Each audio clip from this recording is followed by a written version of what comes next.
The Grand Meridian Ballroom sparkled with crystal chandeliers and white roses. My sister Victoria's wedding was everything she dreamed of. 300 guests, a live orchestra and enough champagne to float a yacht. I sat at table 17, the one tucked behind a pillar where they'd seated the disappointing relatives nobody wanted in the photos. Why, there you are. Victoria's voice cut through the dinner conversation as she approached my table, her $15,000 Vera Wang gown trailing behind her. Her new husband Brad followed, looking uncomfortable in his tailored tuxedo. I was just telling Brad's family about you. I set down my fork, the salmon on my plate suddenly less appealing. That's nice. Yes, well, someone has to explain why you're dressed like that. Victoria gestured at my simple black dress, elegant but understated, bought online for $200. Nothing compared to the designer gowns the other guests wore. Brad shifted awkwardly. Victoria, maybe. No, Brad, it's fine. Maya understands. Victoria smiled, but her eyes were cold. We can't all be successful. Some of us are late bloomers. Very, very late bloomers. Our mother materialized beside Victoria, resplendent in champagne silk. Margaret Chin had dressed for her daughter's wedding like she was attending the Met Gala. Maya, darling, you're not boring people with stories about your warehouse work, are you? I haven't mentioned it, Mom. Good, good. Mom patted my shoulder with the same enthusiasm someone might show a disappointing houseplant. No need to advertise. Brad's family are investment bankers. Very successful people. They wouldn't understand your situation. An older woman at my table, one of Brad's aunts, leaned forward with interest. Warehouse work. How industrious. What kind of warehouse? Victoria laughed, the sound sharp and bright. Oh, it's nothing interesting. Maya dropped out of Stanford after 2 years to work in some logistics facility. We're still trying to understand why.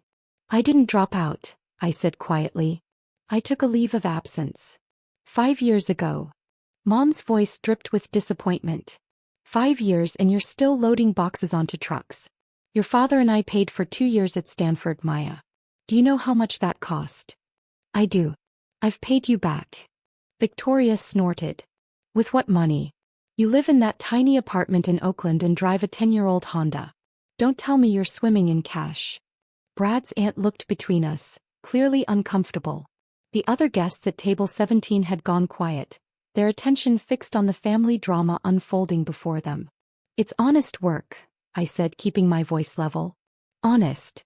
Victoria's laugh was louder now, drawing attention from nearby tables. Maya, please. You could have been a doctor. A lawyer. Something respectable. Instead, you're 27 years old and working in a warehouse. Do you know what people say when they ask about you? I didn't answer. I'd heard it all before, at family dinners, holidays, casual phone calls. Maya the dropout. Maya the disappointment. Maya the one who threw away her future. They pity us, Mom said, her voice dropping to a stage whisper that somehow carried across half the ballroom. They actually pity us. Where did you go wrong? They ask. What happened to Maya? I'm doing fine, I said. Fine. Victoria gestured around the ballroom. Look at this, Maya. This is what success looks like. Brad and I have a house in Pacific Heights. He's a senior associate at Goldman Sachs. I run my own interior design firm. We vacation in the Maldives. We're building something. That's great, Victoria. I'm happy for you. Are you? Her eyes narrowed. Because you don't look happy. You look exactly like what you are. A warehouse worker who couldn't cut it in the real world. Brad touched Victoria's arm. Honey, maybe we should. Should what? Pretend Maya's life choices are fine. Victoria shook her head. No. I've spent 5 years making excuses for her. She's finding herself, I'd say. She just needs time. Well, time's up. This is who she is. A photographer approached, camera raised. Miss Chin, could we get some family photos? Of course. Victoria's demeanor transformed instantly, her smile radiant. Mom, come on. And I suppose Maya should be in a few shots. Try to stand in the back, would you? And maybe smile like you're happy to be here. The next 20 minutes were a special kind of torture. Photo after photo with Victoria and Mom positioning me at the edges, half hidden behind cousins and aunts. The photographer tried to be professional, but even he seemed to sense the family dynamics at play. "Beautiful family," he said after the final shot. "You must be so proud of both your daughters, Mrs. Chen." Mom's smile didn't reach her eyes. "Oh yes, so proud. Though they've taken very different paths." "Mom's being generous," Victoria interjected, still beaming at the camera. "Maya works in a warehouse. Loading and unloading. Very physical work. We keep telling her to go back to school, but..." She shrugged helplessly. The photographer glanced at me with barely concealed pity before moving on to the next family group. Back at table 17, I found my seat taken by an elderly relative I barely recognized. I ended up standing near the bar, nursing a glass of water while the reception continued around me. Guests danced, laughed, celebrated. I checked my phone. 7:47 p.m. The Forbes announcement was scheduled for 8 p.m. Eastern, 5 p.m. Pacific. 13 minutes. Wyatt Chin. I turned to find a young man in an expensive suit approaching. He looked vaguely familiar. Maybe one of Brad's colleagues? Yes. Tyler Morrison. I work with Brad at Goldman. He extended his hand and I shook it. "I have to say I'm a huge fan of your work." My stomach tightened. "Pie work. The logistics optimization algorithms you developed. Revolutionary stuff. We've been trying to implement similar systems in our supply chain analysis." Tyler's enthusiasm was genuine. When Brad mentioned his new sister-in-law was Maya Chen, I couldn't believe it. "You're kind of a legend in certain circles." Thank you. Are you still with Logistech? Or have you moved on to something new?" Before I could answer, Victoria appeared at my elbow. "Tyler. There you are. I see you've met my sister." Her emphasis on the last word made it sound like an affliction. "I have," Tyler said, oblivious to the tension. "I was just telling her how impressive her work is." Victoria's smile froze. Her work. The supply chain optimization systems she designed. They're being studied at business schools now. Absolute game changer for the logistics industry. Right. Her warehouse work. Victoria's voice had gone flat. Tyler laughed. "Well, I suppose technically she started in a warehouse. That's what makes it so brilliant. She understood the ground-level operations and built the algorithms from there. Pure genius." An announcement crackled over the sound system. "Ladies and gentlemen, dinner will be served in 5 minutes. Please find your seats." Victoria grabbed my arm as Tyler walked away. "What was that about?" "Nothing. Don't lie to me, Maya. What did you do?" "I developed some software. It's not a big deal." "Software?" Victoria's eyes narrowed. "What kind of software?" "Logistics optimization. It helps warehouses run more efficiently. And people are studying it?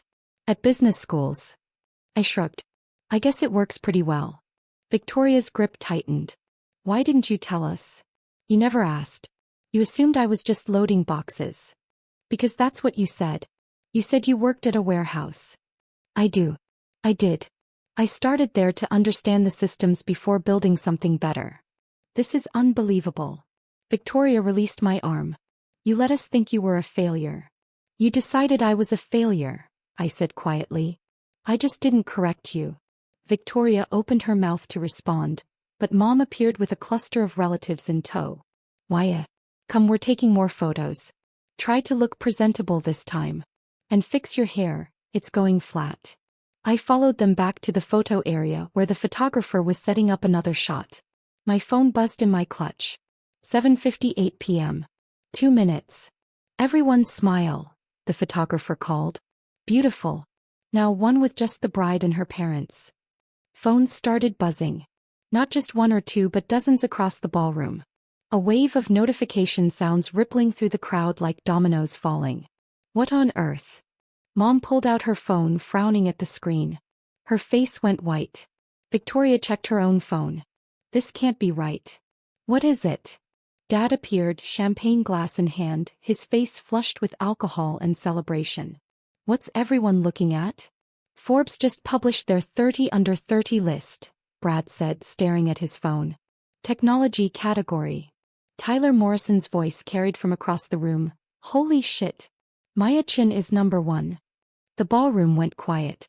300 people suddenly focused on their phones, on the Forbes website, on the announcement that had just gone live. Number 1. Victoria's voice was barely a whisper. In technology? Mom thrust her phone at me, her hand shaking. The screen showed the Forbes website. Forbes 30 under 30, technology. Number 1.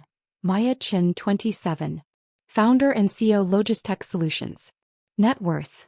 $1.2 billion. The article continued below, but I didn't need to read it. I'd seen the draft 2 weeks ago when Forbes had fact-checked everything with my lawyers. Billion. Dad grabbed the phone, squinting at the screen. This says billion.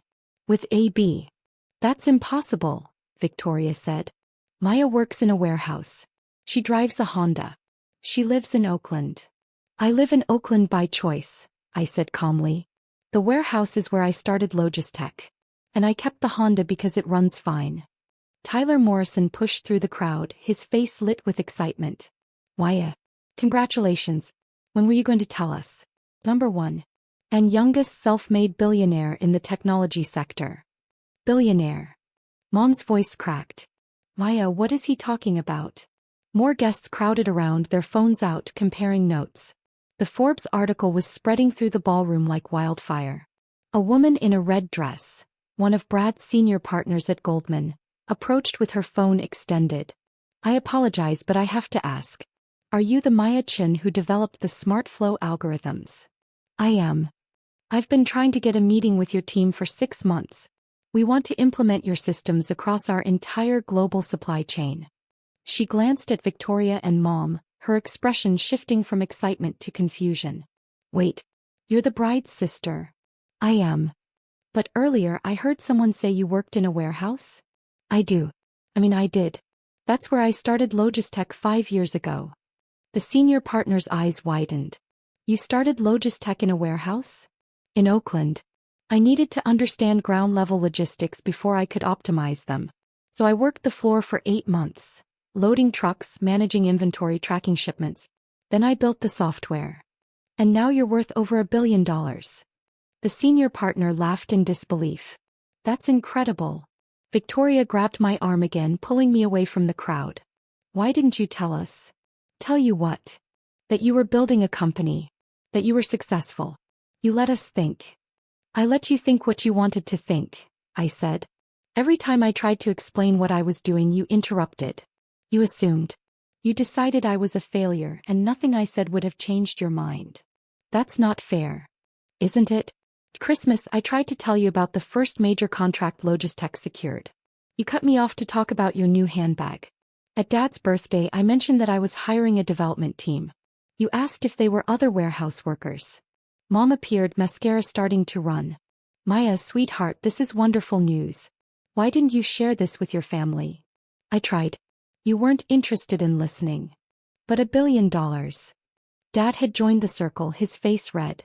You're worth $1 billion and you're wearing a $200 dress to your sister's wedding? I like this dress. But people will think. Mom stopped herself, glancing around at the guests who were still clustered nearby, watching our family drama unfold in real time. A silver-haired man in an impeccable suit approached. Excuse me. I'm Robert Hutchinson, Brad's father. I couldn't help but overhear. You're really the founder of Logistech? Yes, sir. My firm uses your software. Saved us $40 million last year in logistics costs alone. He extended his hand and I shook it. I had no idea Brad was marrying into such an innovative family. Your daughter is remarkable, Mrs. Chin. Mom's smile was strained. Yes, well, Maya's always been driven. Driven? She's revolutionary. Robert turned to me. We've been trying to arrange a meeting with your team. Our CFO wants to discuss expanding our implementation to international operations. Have your people contact my office, I said. We can set something up. Your office. Victoria's voice was hollow. You have an office. I have a building. In San Francisco. 43 employees. 43. Victoria swayed slightly and Brad steadied her. But you said you worked in Oakland. I said I live in Oakland. My company's headquarters is in San Francisco, near the Ferry Building. Brad pulled out his phone, typing quickly. Logistech Solutions. Headquarters at One Market Plaza. Jesus, Victoria, that's prime real estate. The view's nice, I said. More guests were gathering now, a crowd forming around our family. I could hear them whispering, comparing phone screens, reading the Forbes article aloud to each other. It says here you started Logistech with $50,000 in savings, someone read. Worked in a warehouse to understand the operational challenges, then spent 18 months developing the initial algorithm. First major client was Amazon. Third client, I corrected. First was a regional shipping company, second was a national retail chain. Amazon came after we'd proven the concept.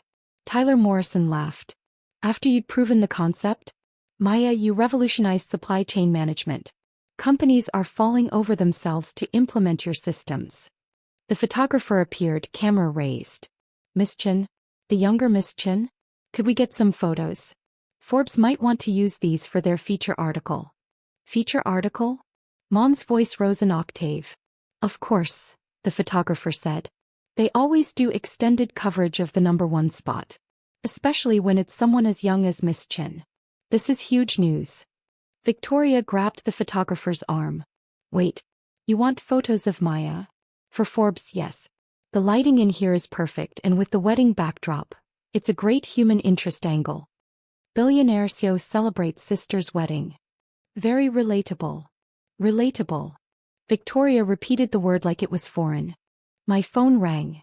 My actual phone, not the personal one, but my work cell that I'd turned to silent for the wedding. I glanced at the screen. I need to take this. Now. Mom's voice cracked. Maya, there are people here who want to meet you. It's my head of PR. The Forbes announcement just went live. I need to coordinate our response. I stepped away from the crowd answering the call. Yes, the reaction is significant. Schedule the press interviews for Monday. And yes, send the prepared statement to the usual outlets. I'll be available for calls tomorrow afternoon. When I returned, the crowd had grown. It seemed like half the wedding guests had migrated to our corner of the ballroom, phones out, questions ready. Miss Chin, is it true you turned down a buyout offer from Google? Someone asked. I did. 3 months ago. How much did they offer? $2 billion. But Logistech isn't for sale. Victoria made a choking sound. You turned down $2 billion? The company's worth more than that, and I'm not finished building it. A young woman in a sleek black dress pushed forward. Maya Chin? I'm Jennifer Walsh from TechCrunch. I'm here as a guest, but I have to ask, can I schedule an interview? This is the biggest tech story of the year. Have your editor contact my PR team, I said. We're scheduling media interviews for next week. Your PR team. Victoria laughed, the sound slightly hysterical. Of course you have a PR team. Why wouldn't you have a PR team? Brad's senior partner appeared again, this time with 2 colleagues in tow. Miss Chin, I apologize for the intrusion, but we really must discuss a partnership. Goldman Sachs is very interested in exploring investment opportunities with Logistech. We're not seeking investment, I said. But I'm always open to discussing enterprise implementation of our systems. Enterprise implementation. Right. The partner pulled out a business card. Please have someone from your team reach out. This could be a very lucrative relationship for both parties. Mom was staring at me like she'd never seen me before. Maya, I don't understand.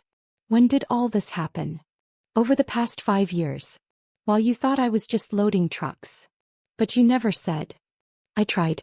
Multiple times. You didn't listen. Dad cleared his throat. Well, in our defense, you were quite vague about your work. I told you I was developing logistics software. You called it playing with computers. We didn't realize you were starting a billion-dollar company. Would it have mattered? If I'd told you the exact value of Logistech, would you have listened? Or would you have assumed I was exaggerating? The silence that followed was answer enough. Victoria's carefully applied makeup was starting to smudge, tears threatening to spill over. This is my wedding day, Maya. My special day. And you're making it about you. I didn't do anything, I said quietly. Forbes published their list. I didn't control the timing. But you knew. You knew this was coming today and you came anyway. You invited me. I'm your sister. Some sister. You let us look like fools in front of everyone. Brad touched Victoria's shoulder. Honey, maybe we should. Should what? Victoria spun to face him. Pretend this isn't happening? Everyone here is talking about Maya. My wedding is ruined. Your wedding is fine, I said. The Forbes list is news for about 5 minutes. Then people will go back to celebrating your marriage. But even as I said it, I knew it wasn't true. The crowd around us was growing, phones out, questions multiplying. The wedding had transformed into something else entirely. An impromptu press conference with 300 amateur journalists. Miss Chin. A man in his 50s pushed forward, gold cufflinks flashing. Harrison Webb Venture Capital. I'd love to discuss funding opportunities for your next venture. Logistech is my venture. I'm not looking for funding. But surely with your track record you're considering expansion? New products? I represent several firms that would be very interested. I'm at my sister's wedding, I said, my voice firm. This isn't the time or place. Harrison had the grace to look embarrassed. Of course. Apologies. But please take my card. For when you are ready to discuss opportunities. I accepted the card, the 10th I'd received in the last 15 minutes, and tucked it into my clutch alongside the others. Mom grabbed my arm, her grip desperate. Maya, darling, we need to talk. Privately. Mom, there's nothing to. Now. Her voice left no room for argument. She pulled me toward a quiet corner away from the crowd. Dad and Victoria followed, forming a tight circle that shut out the rest of the ballroom. Why didn't you tell us? Mom's whisper was fierce. Your own family, Maya. We had a right to know. Did you? Because every time I mentioned my work you dismissed it. Every holiday, every phone call, you made it clear that what I was doing wasn't good enough. We were trying to motivate you. No, you were trying to shame me. There's a difference. Victoria's tears were flowing freely now, mascara tracking down her cheeks. You made us look like idiots. Everyone heard what we said about you. About the warehouse work, the Honda, the cheap dress. And now they know the truth. The truth is I do work in a warehouse sometimes. I do drive a Honda. And I did buy this dress online. Nothing I said was a lie. But you let us believe. I let you believe what you wanted to believe. You made assumptions about my life, my choices, my success. I didn't correct you because honestly, I met Victoria's eyes. I wanted to see how far you'd go. How cruel you'd be to someone you thought was beneath you. Mom gasped. That's not fair. Isn't it? You introduced me to Brad's family as the disappointing daughter. You seated me behind a pillar. You told me to stand in the back of photos and fix my hair. When would it have stopped? If Forbes hadn't published their list, would you have spent the rest of your life treating me like a failure? We were concerned about you. Dad's voice was too loud, drawing attention from nearby guests. He lowered it to a harsh whisper. We paid for Stanford. We expected you to do something with that education. I did. I built $1 billion company. By working in a warehouse. By understanding the problem before creating the solution. That's good business. Victoria wiped her eyes, smearing her makeup further. This is unbelievable. My wedding is completely ruined. Your wedding is fine, I repeated. Look around, Victoria. People are still dancing. The band is still playing. Dinner is being served. The only thing that's changed is what people think of me. Everyone is staring. They'll stop. Give it 10 minutes and they'll be back to celebrating your marriage. But even as I said it, I could see the phones still out, the clusters of guests huddled around screens, the surreptitious glances in our direction. The Forbes announcement had fundamentally altered the evening. Jennifer Walsh from TechCrunch appeared at my elbow. I'm so sorry to interrupt, but my editor is already asking for a quote. Can you give me anything? Even just a sentence about your reaction to being named number one. I glanced at Victoria, whose face had gone from red to white to a concerning shade of purple. Not right now. Of course, but maybe later? After dinner. Jennifer, I said carefully, I'm at a family wedding. Any official statements will come through my PR team early next week. She nodded, backing away, but I could see her typing on her phone, probably tweeting the fact that she'd found me at my sister's wedding, that I'd declined to comment, that the youngest self-made billionaire in technology was celebrating family while the tech world exploded with news of her success. The orchestra started playing again, a signal that dinner was about to be served. Guests began drifting back to their tables, though many still held phones, still read articles, still whispered about the Chin family drama that had unfolded in real time. We need to take new photos, Victoria said suddenly. Family photos. With Maya in the center. Victoria. No, she's right, Mom said, her voice taking on a manic quality. We should have photos with Maya. Properly positioned. People will want to see them. People will want to see them, I repeated. Not because you're proud of me, but because I'm suddenly worth photographing. That's not what I meant. Isn't it? The photographer approached cautiously. I hate to interrupt, but if you want additional family photos, now would be the time. The lighting is perfect. Victoria grabbed my hand. Please, Maya. Just a few photos. For the family.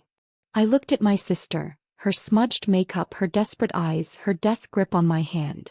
For all her cruelty, for all her dismissive comments and casual humiliations, she was still my sister. And this was still her wedding day. Okay, I said quietly.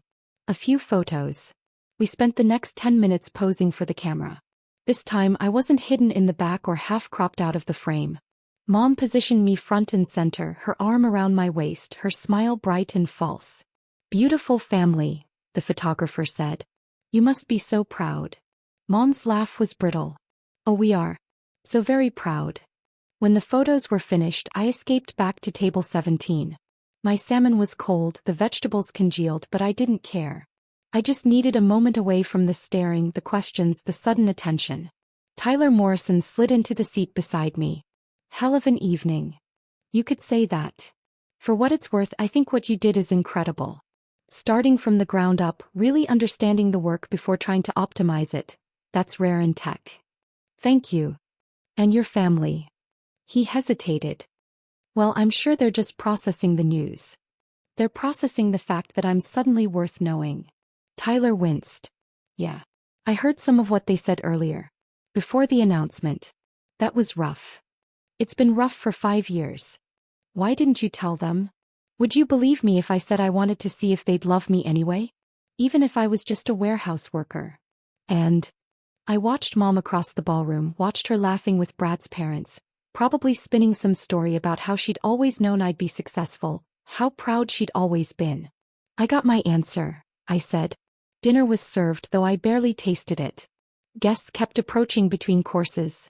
Brad's colleagues, distant relatives, complete strangers who suddenly wanted to know about Logistech, about the Forbes announcement, about my plans for the future. I answered politely, gave out business cards for my PR team, deflected personal questions. And through it all I watched my family. Victoria trying to smile for photos while her eyes kept drifting to me with something like resentment. Mom suddenly effusive in her praise, telling anyone who would listen about my Stanford education, my brilliant mind, my innovative spirit. All the things she'd dismissed or ignored for the past 5 years. Dad calculating behind his eyes, probably already thinking about how my success could benefit him, his business, his social standing. The speeches began after dinner. Brad's best man told jokes about college adventures. Victoria's maid of honor cried through a story about their friendship. And then Dad stood, champagne glass raised, his face flushed with alcohol and emotion. I want to say a few words about my daughters, he began, his voice carrying across the ballroom. Victoria, you've always made us proud. Your business, your marriage to Brad, your success. It's everything we could have hoped for. Victoria beamed from the head table. And Maya. Dad paused, his eyes finding me in the crowd. Maya has surprised us all tonight. When Forbes announced their 30 under 30 list, when we saw our daughter, our youngest daughter, ranked #1 in technology, worth over $1 billion. Well, I'll be honest. We were stunned. Polite laughter rippled through the crowd. But I want everyone here to know, Dad continued, that we've always believed in Maya. Always known she was destined for great things. And tonight, seeing her success recognized on such a prestigious platform, we couldn't be more proud. To my brilliant, innovative, remarkable daughter, Maya Chin. The ballroom erupted in applause. 300 people raising their glasses, toasting my success, my innovation, my remarkable achievements. I didn't raise my glass. I sat at table 17 watching my father lie to 300 people, watching him rewrite 5 years of dismissal and disappointment into a narrative of support and belief. And I smiled. Because I knew the truth. They knew the truth. And thanks to Forbes, thanks to the timing of that announcement, half the guests here knew the truth too. They'd heard what Mom and Victoria said before the announcement. They'd witnessed the casual cruelty, the dismissive comments, the way my family had treated me when they thought I was just a warehouse worker with a cheap dress and a 10-year-old Honda. The evening wound down slowly. Cake was served, a 6-tier masterpiece with real gold leaf. The band played and couples danced. Victoria and Brad cut the cake for photos, smiling and laughing, but I could see the tension in my sister's shoulders, the way she kept glancing at me. Around 10 o'clock I decided I'd fulfilled my family obligations. I found Victoria near the bar, scrolling through her phone, probably reading the hundreds of Forbes articles and social media posts about Logistech. "I'm going to head out," I said. Victoria looked up, her eyes red from crying and champagne. "You're leaving? It's been a long day." "Why, She stopped, searching for words. "I'm sorry. For what I said. Before." "Are you sorry? Or are you sorry that everyone heard you say it?" Victoria flinched. "That's not fair." "Tonight wasn't about fair, Victoria. It was about truth. And the truth is you've spent 5 years treating me like a failure. Tonight didn't change that. It just changed what you think I'm worth. I was wrong. You were cruel. There's a difference." I turned to leave, but Victoria grabbed my arm. "Please. Stay. Just a little longer. People want to talk to you. People want to talk to the Forbes #1. They don't want to talk to me. And honestly, I don't want to talk to them. But enjoy your wedding, Victoria. Congratulations on your marriage. I hope Brad makes you happy." I pulled away and headed for the exit. Mom intercepted me in the lobby, slightly unsteady in her heels. "Waya, you're not leaving." "I am. But there are people, investors, business owners, they want to meet you. They can contact my office on Monday." "Waya, please." Mom's voice cracked. "I know I said some things tonight. Things I shouldn't have said. But you have to understand we didn't know. We thought we were helping." "Helping? By calling me a disappointment in front of 300 people? I never used that word." "Victoria did. And you agreed with her. You smiled and nodded while she told everyone I was the family failure." Mom's eyes filled with tears. "I'm sorry. Are you? Or are you just sorry that I'm not actually a failure?" I didn't wait for an answer. I walked out of the Grand Meridian Ballroom, through the marble lobby into the cool San Francisco night. My Honda was parked 3 blocks away. I hadn't wanted to pay for valet. I walked slowly, my cheap heels clicking on the sidewalk, my $200 dress swishing around my knees. My phone buzzed with messages. My head of PR, my lawyers, my development team, media outlets, investors. Everyone wanted a piece of the Forbes #1. But I didn't check them. Not yet. I drove across the Bay Bridge to Oakland to my tiny apartment with the view of the water, and changed into sweats and an old Stanford t-shirt, from the 2 years I'd attended before taking that leave of absence to build a company. Tomorrow the interviews would start. The media frenzy would intensify. Logistech would be thrust into the spotlight, and with it my story.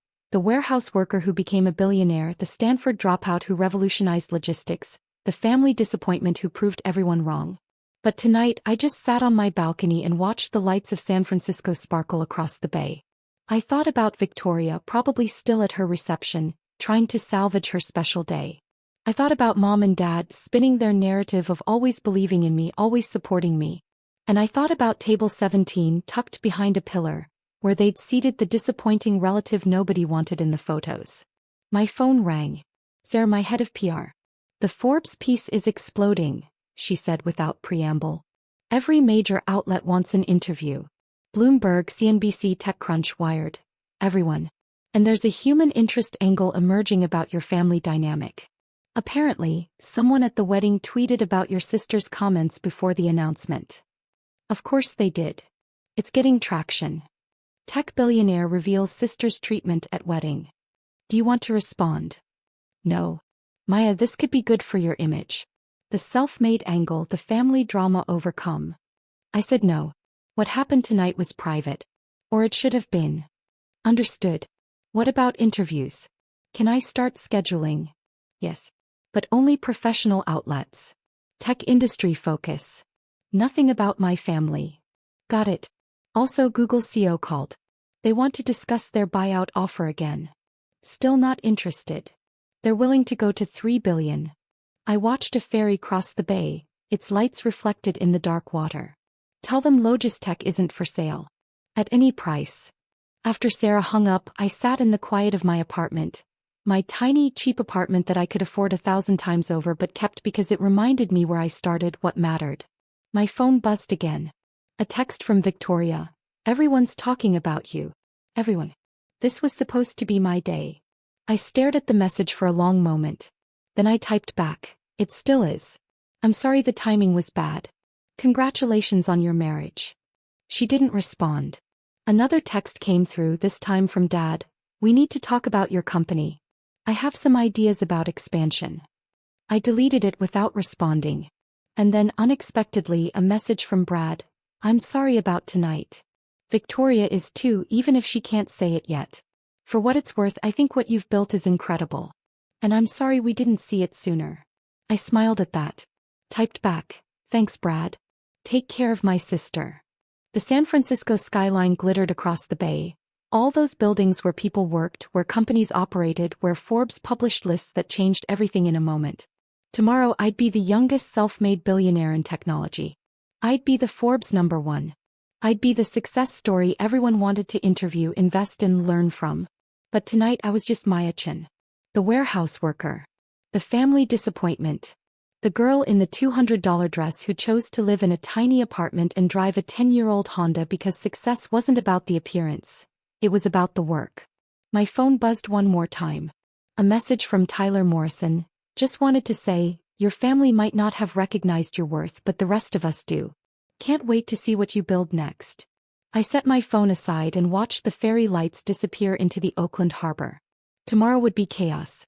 But tonight I sat in my cheap apartment wearing my old college t-shirt and felt more successful than I'd ever felt in my life. Because I'd built something real. Something valuable. Something that didn't need my family's approval or society's validation. And that was worth more than any Forbes ranking could ever measure.